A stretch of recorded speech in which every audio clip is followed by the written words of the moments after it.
আজকে যখন জাজমেন্ট এলো আমি নিজের চোখের জল ধরে রাখতে পারিনি, কারণ এই যে এত আজকে দীর্ঘদিন ধরে মিডিয়াতে আমাদের বিরুদ্ধে অপপ্রচার চলেছে, বিভিন্ন সোশ্যাল মিডিয়া প্রত্যেকটা মিডিয়াতে বেশি সোশ্যাল মিডিয়া হয়েছে, মিডিয়ারা বারবার ওদের ইন্টারভিউ নিয়েছে, আমাদের বক্তব্য কোনোদিন শুনতে চায়নি।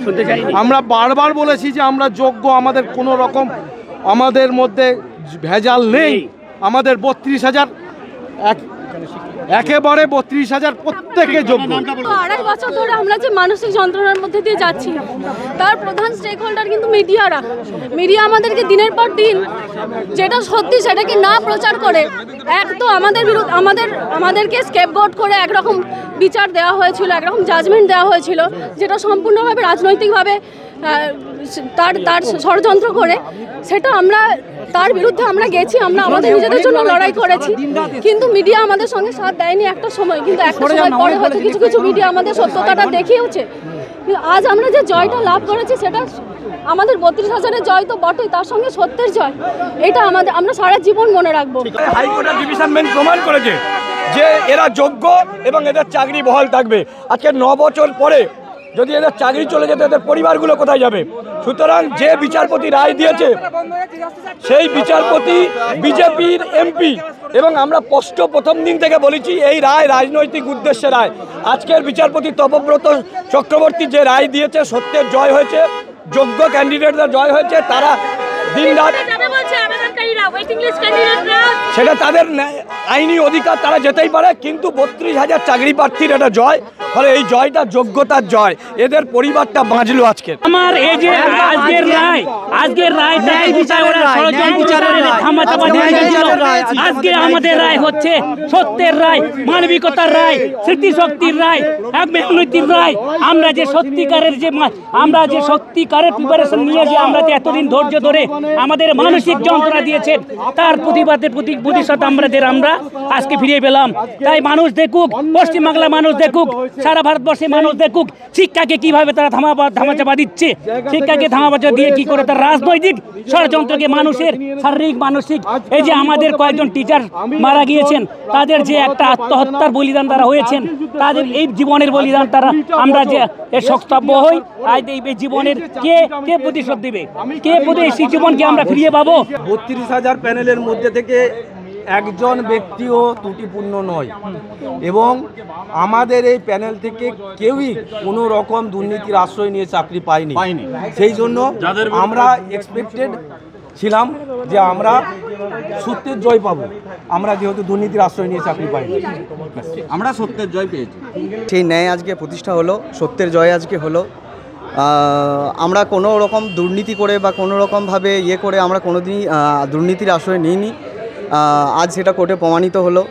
আমাদের কাছে যে ধরনের ডকুমেন্টস আছে সেগুলো সবই হচ্ছে ভ্যালিড ডকুমেন্টস, এবং সেগুলো অনেকবার চেক হয়েছে।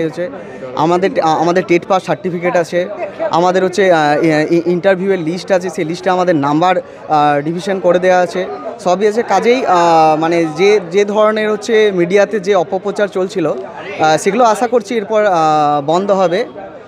সত্যের জয় সবসময় হয়, আজ সেটা প্রমাণিত হলো। সিঙ্গেল বেঞ্চে যে অর্ডার ছিল যে একটা দুর্নীতি হয়েছে এবং বৃহৎ দুর্নীতির মধ্যে চাকরিগুলো পেয়েছে যাদের অ্যাপটিটিউড টেস্ট নেওয়া হয়নি, সেটা ডিভিশন বেঞ্চ আজকে সেই অর্ডারটা সেটিসফাইড করেছে। সেখানে অবজারভেশনে বলা আছে যে কনসিডারিং দ্য লং সার্ভিস, সেই সার্ভিসটা তারা করে আসছে, তাদের কোনো ফল্ট নেই, অতএব অথরিটি কোনো ইরেগুলারিটির জন্য কোনো ইনোসেন্ট টিচার সাফার করবে না, তার জন্য তাদের চাকরিটা থাকবে এবং সিঙ্গেল বেঞ্চে যে অর্ডার সেটা সেট করেছে। যাদের থাকবে না তাদের কি অবস্থা হচ্ছে? তাদের জন্য সিবিআই তদন্ত করছে, সিবিআই তার চার্জশিট ফাইল করবে এবং যারা ডাইরেক্ট ইনভলভ আছে এই করাপশনের সাথে তাদের এগেনস্টে সিবিআই যেটা ব্যবস্থা নেবে কোর্ট, সেটা এখন 266-এর মতো এবং সেটা সঠিক হয়নি, সেটা জাজমেন্টটা আপলোড হলে পরিষ্কার হয়ে যাবে। অ্যাপিল হয়েছিল, সেটা আলটিমেটলি গেছিলো সুপ্রিম কোর্টে। সুপ্রিম কোর্ট থেকে কলকাতা হাইকোর্টে এবার ফেরত আসে এবং মাননীয় বিচারপতির ঘরে বিচারপতির ঘরে হিয়ারিং চলে। হিয়ারিং চলার পর আজকে রায় এসেছে, সিঙ্গেল বেঞ্চের রায়কে খারিজ করেছে এবং খারিজ করার পরে আজকে পুরো ব্যাপারটা আপনারা দেখেছেন। কনস্টিটিউশনাল ফ্রেমওয়ার্কের ওপর সম্পূর্ণ ভরসা আছে, আদালতের ওপর সম্পূর্ণ ভরসা আছে। আদালত পেশেন্স হিয়ারিং দিয়েছেন, সব পক্ষকে শুনেছেন, আদালতকে ধন্যবাদ। এই রায়টা পুরোটা দেখা হবে, পুরোটা দেখা হয়ে ডিসাইড করা হবে এবং রায় পাস করার পরে আমরা বলেছিলাম যখন স্টে করার জন্য, মাননীয় বিচারপতি স্টে করেনি, তবে এটার কাছে সুপ্রিম কোর্টে এসএলপি ফাইল হবে না। সবটাই বলেছে, প্রাতিষ্ঠানিক দুর্নীতি আরম্ভ করে সবকটাই বলেছে। মেন এটা মূল পয়েন্ট ছিল মামলার, 9 বছর চাকরি করেছে, চাকরি চলে যাবে না, সেন্টিমেন্টাল ইস্যু ছিল, সেন্টিমেন্টাল একটা গ্রাউন্ড ছিল, সেটা মূল জায়গায় নিয়েছে।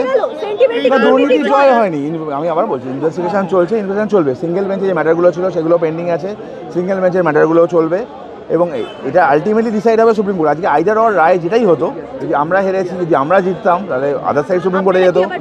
অবভিয়াসলি যাবো supreme court, obviously supreme court যাবো, অবভিয়াসলি যাবো। পুরো রায়ের কপি এখন আমরা দেখিনি, পুরো রায়ের কপিটা দেখে বলতে পারবো কি হয়েছে না হয়েছে। এই মোমেন্টে পুরো ডিটেলে বলা সম্ভব না, তবে অনেক কটা পয়েন্ট আছে, পয়েন্ট ইস্যুগুলো আছে, আমরা অবভিয়াসলি এটাকে দেখে নিয়ে সুপ্রিম কোর্টে যাওয়ার পরে ডিসাইড করা হবে।